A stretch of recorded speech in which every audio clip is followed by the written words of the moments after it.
Hi, boys and girls. Now we're moving ahead, and we need to visualize and represent fractions in our head and use benchmark fractions to help us determine if fractions are less than or greater than. We're going to compare fractions.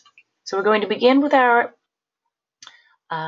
number lines, and we're going to plot without measuring. So we have to use what we know. And this number line is divided into fractional units of 1/2. So we have 2/3, 1/6, and 4/10. Now 2/3 is more than 1/2.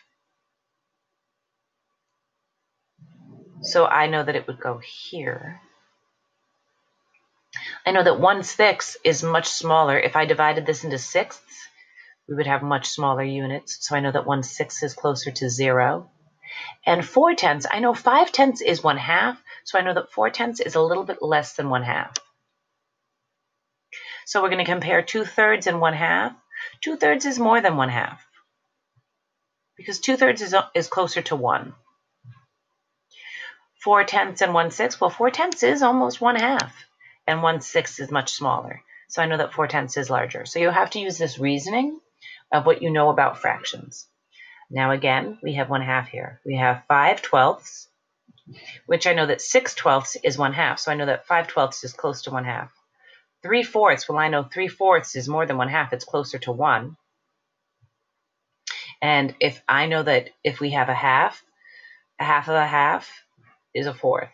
So this would be 1/4, 2/4, 3/4, 1. So I know that this is here. 2/6, well, I know that that's the same as 1/3. So I'm going to put it right here. So just select two of the fractions and compare them. So I know that 1/3 is less than 5/12, because 5/12 is almost a half, and 1/3 is less than a half. So I know that 5/12 is less than 1/2, just a little bit. I know that 3/4 is halfway between 1/2 and 1, because as I said, I know that a half of a half is a fourth, and that 1/3 is less than 1/2. And I should have kept this as 2/6. I changed it to 1/3. It should have been 2/6. And now we're just using our brains. And this is the tricky part. Which is greater, 1/2 or 1/4? Well, we know 1/2 is greater because 1/2 is closer to 1, and 1/4 is 1/2 of 1/2. So it's half of a half.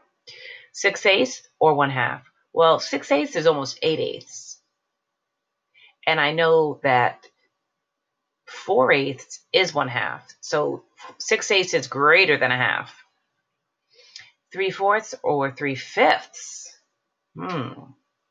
Well, 3/4 is closer to 1.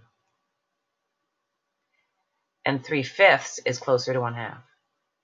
4/6 or 9/12? This is a tricky one. Well, 3/6 would be 1/2, so that's closer to 1/2. 9/12? Well, that's closer to 1 because 12/12 is 1. 2/3 or 1/4? Well, 2/3 is closer to 1, and 1/4 is closer to 1/2. 4/5 or 8/12? Well, 6/12 is 1/2, so it's a little more than a half. But 4/5? Well, 5/5 is 1, so that is closer. 1/3 or 3/6? Well, 1/3 is closer to 0 because 3/6 is equal to 1/2. 7/8 or 3/5? Well, 7/8 is closer to 1 because 8/8 is 1. 4/5? That's closer to 1/2. Oh, these are tricky ones. 51/100 or 5/10? Well, 5/10 is 1/2. And I know that 50/100 is 1/2. So 51/100 is a little bit greater than 1/2. So just a little bit greater. We have 8/14 and 49/100. Well, I know 49/100 is slightly less than 1/2 because 50/100, as we said, is a half. 8/14, well, 7/14 is a half, so this is greater than a half. So 49/100 is less than a half, and 8/14 is greater than a half. So you have to use those pieces of information that we've learned about fractions, and you do have to write down why you know what you know. Okay? So have a wonderful evening, and we'll see you tomorrow morning, bright and early. So have a great night.